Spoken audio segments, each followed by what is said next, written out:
Hello,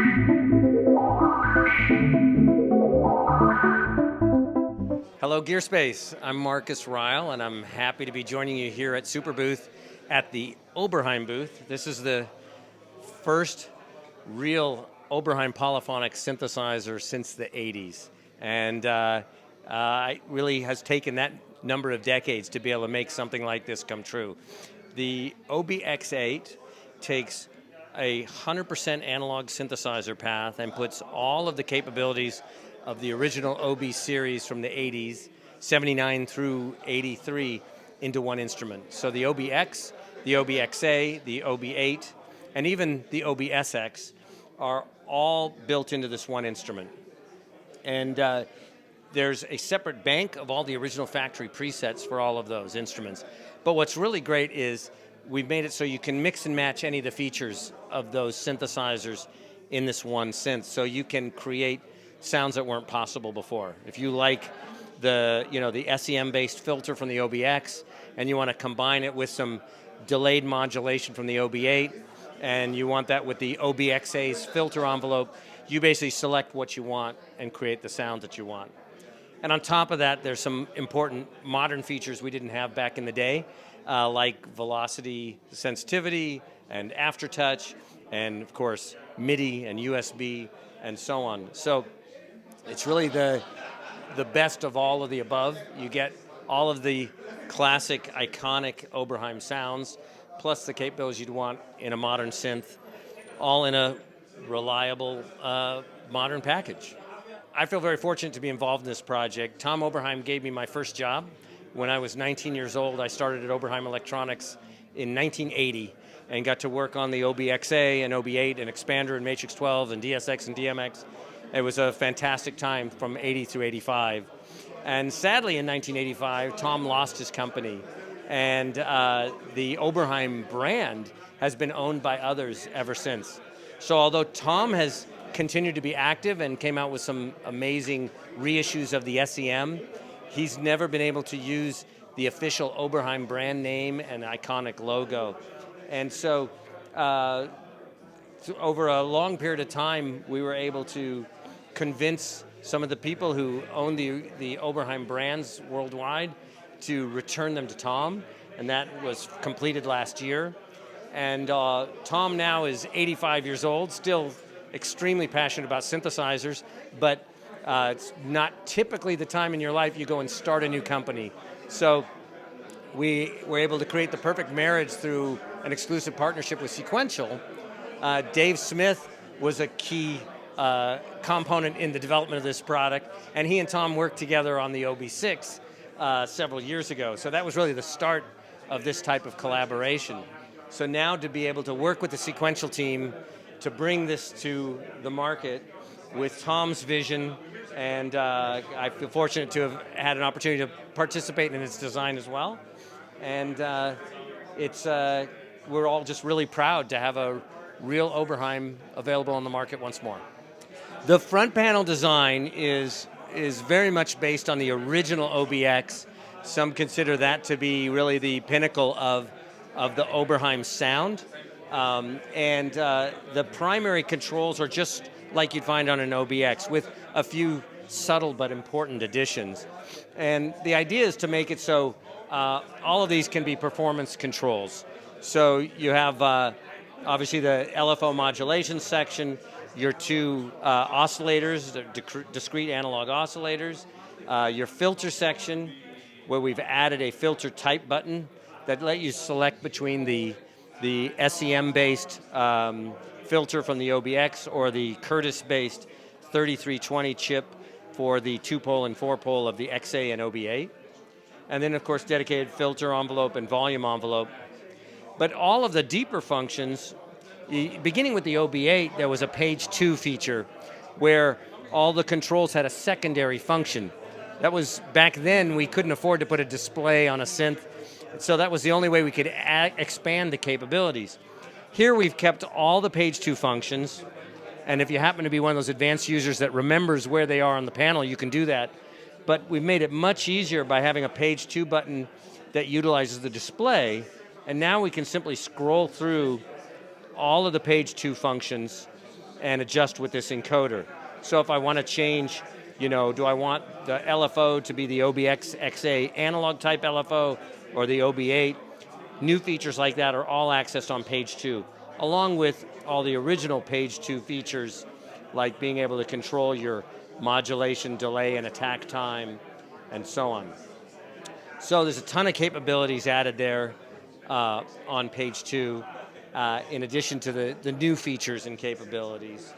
So you get kind of the best of all worlds. You get all the performance capability with immediate access to these knobs, just like the original synths, plus the ability to deep dive into page 2 and do a lot of real expressive things with those parameters. The other nice thing about the display, of course, is being able to have the ability to see what bank we're on. Here you can see we've got separate banks for the OB-X8, which are the new sounds, then the OB-8, OB-X8, OB-SX, and OB-X. And, starting with A1 on the OB-X is a classic, Oberheim brass type sound.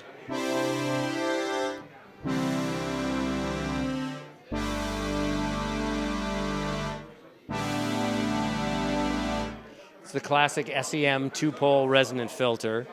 And if we switch to the OB-XA bank, we hear a variation on that sound, which is a subtle difference, but now uses the Curtis chip. And we go to the OB-8 bank, and you actually hear kind of the progression of what we were doing in the 80s and how we evolved these sounds. Now it's a little warmer 4-pole sound with a subtle modulation.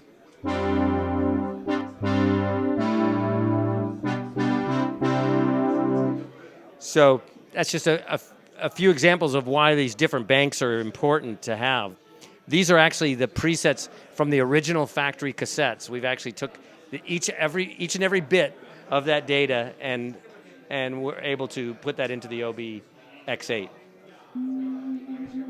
There's another dreamy sound from the OB-8 days, Saint Geneviève, which was actually a patch done back in 1983 by Michel Doidic, one of the original designers, and it's ended up on a lot of records. And it shows some nice subtle detail of how the delayed modulation of page 2 can be used really musically.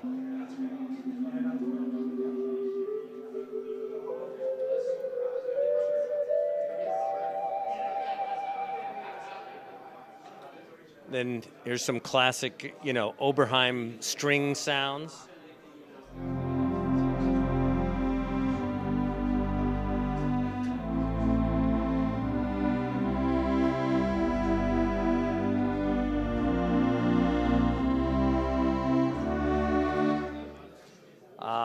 So just a few quick examples. Of course, what's great with the OB-X8 is any of these original sounds, if you said, boy, I always wish it had a velocity keyboard or aftertouch, which the original OBs did not, you can just turn on velocity, turn on aftertouch. We could take that brass sound and be able to lean into it like that, something you could never do on the original Oberheims. So there's a lot of capabilities like that that are only possible in the OB-X8.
Nice job, Jerry. Thank you. Hey, thanks to everyone at Gearspace. Appreciate all the comments and fun times you guys have had talking about this product. Look forward to you all being able to get a chance to see it in person. Thank you.